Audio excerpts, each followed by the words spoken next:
Sorry, ini sudah lama nggak nulis jadinya.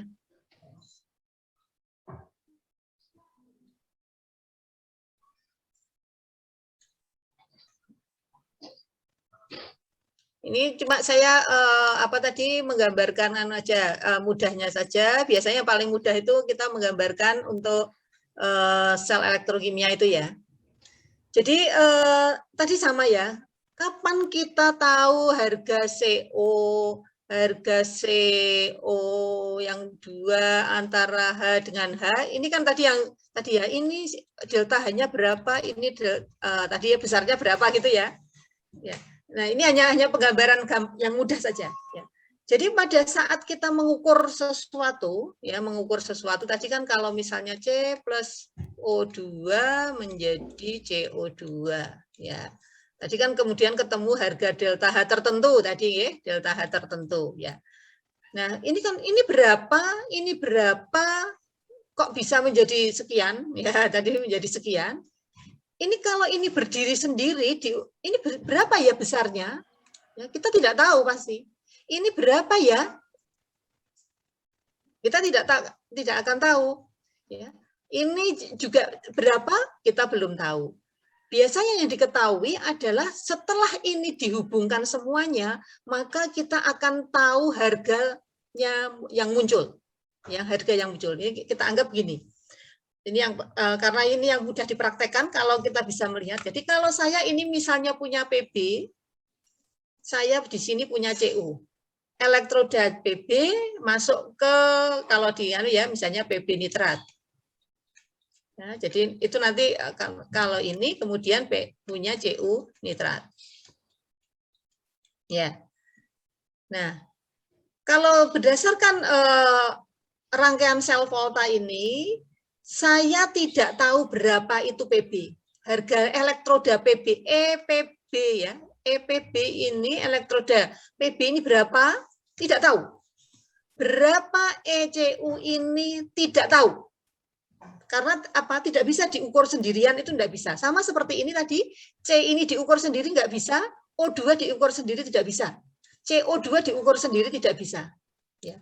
Maka yang bisa apa? Setelah keduanya dihubungkan, jadi ini kalau ini rangkaiannya ini sudah ada, baru muncul harga delta H. Ya, dengan mengukurnya adalah dengan kalorimeter, misalnya kan, oh terjadi perubahan suhu sekian, kemudian dengan perhitungan maka kita akan dapatkan delta H. Ya.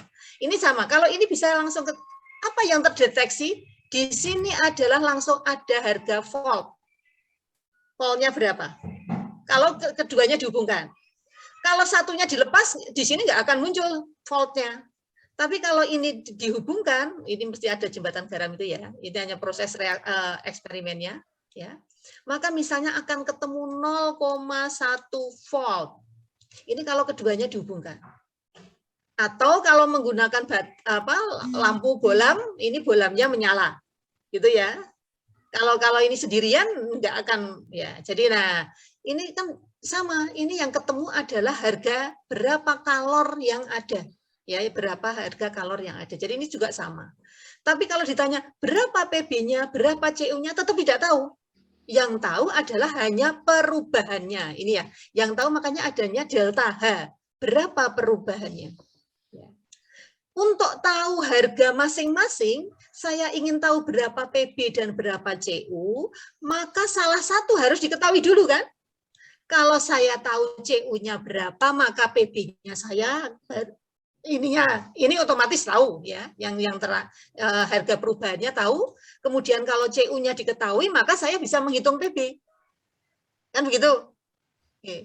Ini juga sama. Kalau ini juga sudah tahu, kemudian kalau dua-duanya memang belum tahu, ya saya tidak akan pernah tahu C-nya berapa, O-nya berapa.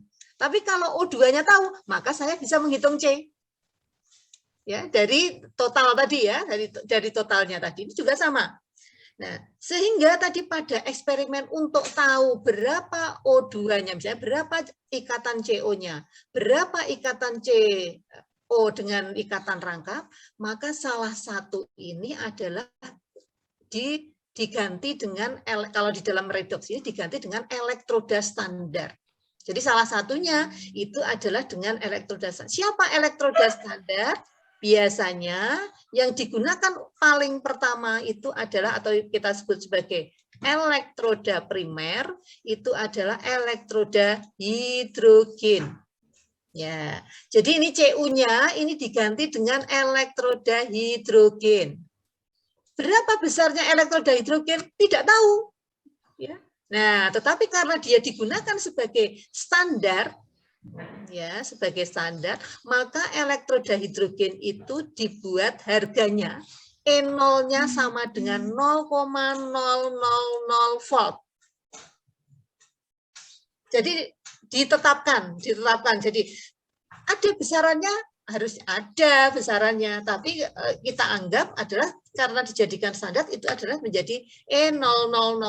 Sehingga apa? Sehingga setiap logam yang dihubungkan dengan hidrogen kemudian muncul harga V, maka harga yang muncul dianggap sebagai harganya logam ini.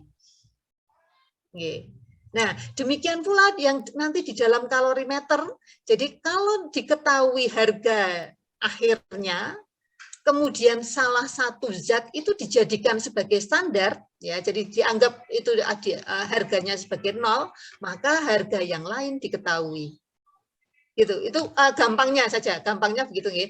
Jadi yang ada di tabel sekarang ini yang sudah ditabelkan itu adalah secara apa ya, dulu sudah dieksperimenkan sehingga selalu diperoleh harga yang tetap. Jadi kalau ini misalnya dihubungkan dengan H, kalau PB itu selalu munculnya 0,1 misalnya kan begitu ya. Siapapun yang mencoba ketemunya 0,1, maka itu kan dijadikan sebagai data awal. Nanti kalau ini diganti dengan NI, ya, NI itu misalnya munculnya adalah 0,2 misalnya kan begitu ya, maka siapapun yang mencoba selama dia dengan elektroda standar itu adalah harganya adalah E-nya atau V-nya adalah sekian. Nah ini juga demikian, ini nanti kalau misalnya kalau dengan C dengan O2 berapa, kalau nanti ada C dengan H2 misalnya ya akan menjadi C2H2 misalnya kan begitu ya, akan jadi berapa. Ya, maka kita akan punya data delta H, tadi ya dikatakan delta H formation untuk masing-masing molekul. Ya, jadi pasti, nah sehingga kalau tadi ada salah satu yang belum diketahui, maka salah yang lain harus diketahui dulu ya. Jadi artinya tidak bisa kalau ada dua hal yang belum diketahui, kemudian untuk menentukan yang lain. Nah, kalau itu yang terjadi, pasti para ahli akan membuat ini ada yang dibuat sebagai standar. Gitu. Mungkin begitu Mbak Roja. Ya. Sehingga kalau nanti kita diminta menghitung berapa delta H dari suatu reaksi, misalnya C berapa ya? C6 H12O kali 2 berapa CO2 plus H2O untuk reaksi yang sempurna, ya berarti tadi kita pasti harus tahu dulu berapa delta HF C6H12 O2 CO2 dan H2O-nya. Nah, demikian pula kalau tadi berupa energi ikatan, maka ini berapa energi ikatan dari CH, berapa energi ikatan OO, berapa energi ikatan CO, dan berapa energi ikatan HO. Ya, kalau kita tadi ingin diminta menghitung harga delta H, ya, gitu. Mungkin begitu Mbak penjelasannya. Jadi nanti kalau saudara pas di redox kan saudara ada E0 reduksi atau oksidasi gitu ya. E0 reduksi, ada E0 oksidasi. Lah, reduksi masih kebalikan dari oksidasi. Ya. Nah, kalau di dalam kalorimeter harga delta H-nya itu ternyata kalau molekulnya berubah ini menjadi 2 kalinya, ternyata harga delta H-nya juga 2 kalinya. Ya, ini kan juga diuji coba. Jadi kalau ini tadi 1 mol ketemu delta H tertentu, maka ternyata kalau ini menjadi 2 mol, ya menjadi 2 kali. Ini berapa dihitung dulu ya? Pokoknya menjadi 2 kalinya. Maka nanti ternyata delta H-nya juga tuh sama, besarnya 2 kalinya. Kalau ini menjadi setengahnya, ternyata delta H-nya juga turun menjadi setengahnya. Ya. Nah, ini berbeda dengan harga E0. Ternyata E0 ini apabila logamnya ini diubah-ubah besar kan, kalau kita punya logam secuil, ada logam sebatang gitu ya. Itu ternyata harga V-nya ini, jadi kalau ini saya hanya menggunakan butiran kecil PB, ada yang menggunakan butiran besar PB, ada yang menggunakan PB batangan, itu ternyata harga V-nya sama terus. Sehingga nanti apabila ada persamaan reaksi tadi ya, misalnya PB 2 plus menjadi 2 elektron menjadi PB, kemudian di sini menjadi 2, ini menjadi 4, ini menjadi 2, itu harga E0-nya tetap. Ya, itu juga hasil percobaan. Sehingga kalau sekarang kita tinggal pakai. Berapapun konsentrasi dari logam yang ada di dalam sel elektrokimia, maka E0-nya tidak akan mengalami perubahan. Ya, tetapi untuk delta H tadi akan selalu mengikuti perubahan koefisien akan merubah harga delta H-nya. Yang berubah selain delta H itu ada delta S, yaitu entropi. Kalau tadi delta H entalpi, ya entalpi standar, ya. Kemudian ada harga delta G, ya. Nanti mungkin yang kedua ya ada harga delta G. Nanti juga ini energi bebas Gibbs, ya energi bebas Gibbs. Bebas Gibbs, ya. Ya, jadi itulah yang mungkin tadi ya, jadi makanya kenapa kita yang penting tadi tahu bahwa reaksinya itu eksoterm atau endoterm didasarkan pada harga delta H-nya.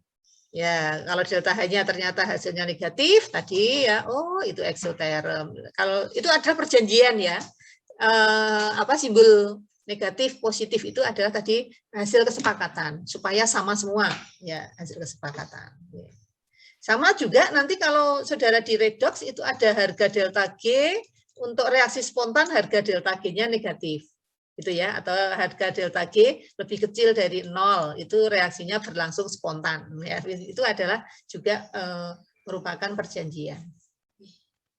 Begitu mungkin tambahan dari saya nggih. Sementara jadi nanti silahkan untuk kelompok berikutnya mungkin nanti juga menemui hal yang sama.